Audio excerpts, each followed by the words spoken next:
అలానే విశేషం. మలేషియా మంత్రి చాలా కీలకమైనటువంటి, సంచలనమైనటువంటి, వివాదాస్పదమైనటువంటి కామెంటు చేశారు. అంతర్జాతీయంగా దీని మీద పెద్ద ఎత్తున చర్చ జరుగుతుంది. దానికి కారణం ఏంటంటే, ఉద్యోగం చేసేటువంటి వాళ్ళు పని ఒత్తిడికి గురై అనేక మంది గేలుగా మారిపోతున్నారు అనేటువంటిది ఆయన ఇచ్చినటువంటి స్టేట్మెంట్. ఎక్కడిచ్చారు? పార్లమెంట్లో ఇచ్చారు. పార్లమెంట్లో ఆయన ఆన్ రికార్డ్ ఇచ్చినటువంటి స్టేట్మెంట్ ఇప్పుడు ప్రపంచవ్యాప్తంగా చర్చనీయాంశంగా మారింది. దానికి కారణం ఏంటంటే, సాఫ్ట్వేర్ ఉద్యోగులు ఒత్తిడికి గురవుతున్నారు అనేది చాలా కాలంగా వినిపిస్తుంది. ఆత్మహత్య ప్రయత్నాలు చేస్తున్నారు. అలాగే ఫర్టిలిటీ ప్రాబ్లం కూడా వాళ్ళకి ఎక్కువ ఉంది. ఇవన్నీ కూడా హాస్పిటల్స్లో వైద్యులు చెప్తున్నారు. నేను కాక మొన్న ఒక వైద్యుడు చాలా క్లియర్గా ఆయన ఇంటర్వ్యూలో కూడా చెప్పడం జరిగింది. సాఫ్ట్వేర్ ఉద్యోగుల్లో అనేక సమస్యలు వస్తున్నాయి. వాళ్ళకి ఫర్టిలిటీ ప్రాబ్లం ఉంటుంది, పని ఒత్తిడి ఉంటుంది. ఆ పని ఒత్తిడి కారణంగా వాళ్ళకి కుటుంబం అలాగే జీవిత భాగస్వామికి టైం ఇవ్వాలనేటువంటి ఆలోచన కూడా వాళ్ళకి రావట్లేదు. ఇవన్నీ ఆయన డాక్టర్ చెప్తున్నారు. ఇంటర్వ్యూ కూడా వైరల్ అయింది. ఒక డాక్టర్ చేసినటువంటి interview, Hyderabad doctor. So software ఉద్యోగంలో సెక్స్ మీద వాళ్ళకి ఇంట్రెస్ట్ తగ్గుతుంది, శృంగారం చేయాలనే ఆలోచన కూడా రావట్లేదు. దానికి కారణం పని ఒత్తిడితో పాటు రేడియేషన్ ఎఫెక్టు, పొల్యూషన్ ఎఫెక్టు, ఇంకా రకరకాల సమస్యలు వాళ్ళకు ఉన్నాయి. ఆ కారణం చేత వాళ్ళు శృంగారానికి దూరం అవుతున్నారు. అసలు పెళ్ళి అవసరమా అనేటువంటి పరిస్థితికి వాళ్ళు వెళ్ళిపోతున్నారు అనేటువంటి విషయాన్ని డాక్టర్ చెప్తున్నారు. ఎందుకంటే ఆయన దగ్గరికి వచ్చేటువంటి క్లయింట్స్ అంతా కూడా సాఫ్ట్వేర్ వాళ్ళు ఎక్కువ ఉన్నారంట. సమస్యలన్నీ ఇవేనంట. సాఫ్ట్వేర్ వాళ్ళకి ఎక్కువ మందికి, అందరికి కాబట్టి ఎక్కువ మందికి ఆయన దగ్గరికి వచ్చేటువంటి రోగులు అందరికి కూడా సమస్య ఇదే. అంగస్తంభన, శృంగార కోరికలు లేకపోవడం, ఇవన్నీ వస్తున్నాయని చెప్పి ఆయన చెప్తున్నారు. అసలు ఇంటికి వచ్చి బెడ్రూమ్లోకి వెళ్ళడానికి కూడా ఇష్టపడినటువంటి వాళ్ళు అనేక మంది ఉన్నారు అని చెప్పి ఆయన తన ఇంటర్వ్యూలో చెప్పడం జరిగింది. బహుశా దాన్ని కొంచెం అందరికీ అర్థమయ్యేటట్టు, లేదంటే ఇంకొంచెం నెక్స్ట్ స్టేజ్లో చెప్పాలి అనేటువంటి ఉద్దేశంతో మలేషియా మంత్రి చెప్పాడేమో. ఆయన ఏమంటున్నాడు? ఉద్యోగంలో పని ఒత్తిడి కారణంగా గేలుగా మారిపోతున్నారు పురుషులు అనేటువంటి స్టేట్మెంట్ ఆయన ఇవ్వడం జరిగింది. ఇది పెద్ద చర్చనీయాంశంగా మారింది. వాస్తవంగా కూడా ఇంతకుముందు 21 పెళ్ళిళ్ళు చేసుకునేవాళ్ళు. అమ్మాయికి 18, అబ్బాయికి 21 రాగానే పెళ్ళిళ్ళు చేసేవాళ్ళు. కానీ ఇవాళ 30 సంవత్సరాలు అంటే కామన్ అయిపోయింది అబ్బాయికి, 27 సంవత్సరాలు అంటే అమ్మాయికి కామన్ అయిపోయింది. లేట్ వయసులో పెళ్ళిళ్ళు చేసుకోవటం, అలాగే లేట్ వయసులో పిల్లల్ని కనటం, దానికి తగ్గట్టు ఒత్తిళ్లు పెరగటం, ఖర్చులు ఎక్కువైపోవటం, సామాజిక అంశాలు అనేకం చుట్టుముట్టడం, ఇవన్నీ కూడా సమస్యలు అని చెప్పి చెప్తున్నారు.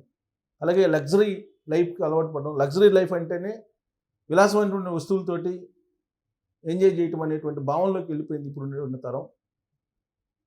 విలాసవంతమైనటువంటి జీవితం అని అంటే పబ్బల్లో తిరగటం, లేదంటే జంక్ ఫుడ్స్ తినటం, కారులో లాంగ్ డ్రైవ్ వెళ్ళటం, ఇలాంటివి అని చెప్పి భావనలోకి వచ్చేసారు.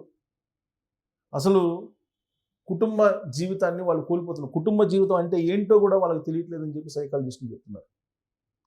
ఇలాంటి పరిస్థితుల్లో నడుమ విడాకులకు వెళ్ళిపోతున్నటువంటి వాళ్ళ జంటలు కూడా ఎక్కువ ఉన్నారని చెప్పి చెప్తున్నారు. కొంతమంది గేలుగా మారిపోతున్నారు. గే అని చెప్తే వాళ్ళని కదిలీరు అనేటువంటి ఉద్దేశంతో గేలుగా మారిపోతున్నారని చెప్పి కూడా చెప్తున్నారు. ఈవెన్ యాపిల్ CEO కూడా గే అని చెప్పి ఆయన కూడా అనౌన్స్ చేశారు. యాపిల్ CEO, మాజీ CEO అనుకుంటా, ఇప్పుడు లేడు CEO, మాజీ CEO అనుకుంటా, ఆయన కూడా అనౌన్స్ చేశాడు తాను గే అని చెప్పి ఆయన అనౌన్స్ చేశాడు. అంటే గేలు అని చెప్పుకోవడానికి ప్రౌడ్ ఫీల్ అవుతున్నారు చాలామంది. ఇదే విషయాన్ని సైకాలజిస్టులు చెప్తున్నారు, ఇప్పుడు మలేషియా మంత్రి చెప్తున్నాడు, అలాగే డాక్టర్లు కూడా చెప్తున్నారు. సో ఇలాంటి పరిస్థితి ఎందుకు వచ్చింది? అసలు మలేషియా మంత్రి ఏమన్నాడు అనేది ఒకసారి చూద్దాం.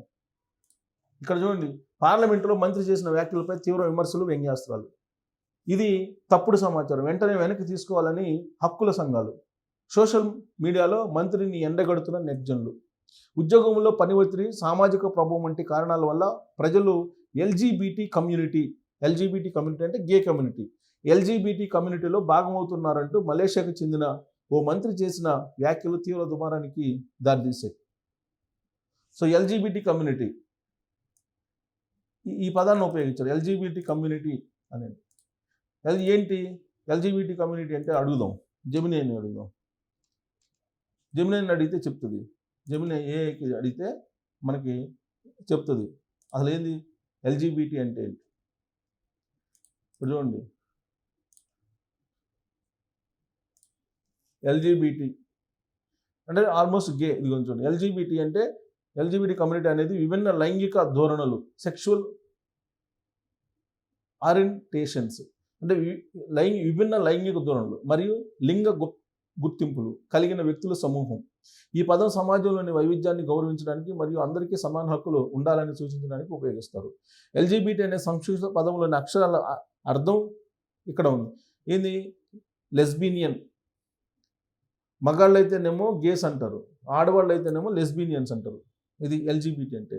ఇతర మహిళల పట్ల శారీరక లేదా మానసిక ఆకర్షణ కలిగిన మహిళలు. లెస్బినియన్స్ అంటే ఇతర మహిళల పట్ల శారీరక లేదా మానసిక ఆకర్షణ, లేడీస్ అట్రాక్ట్ చేసుకోవడం.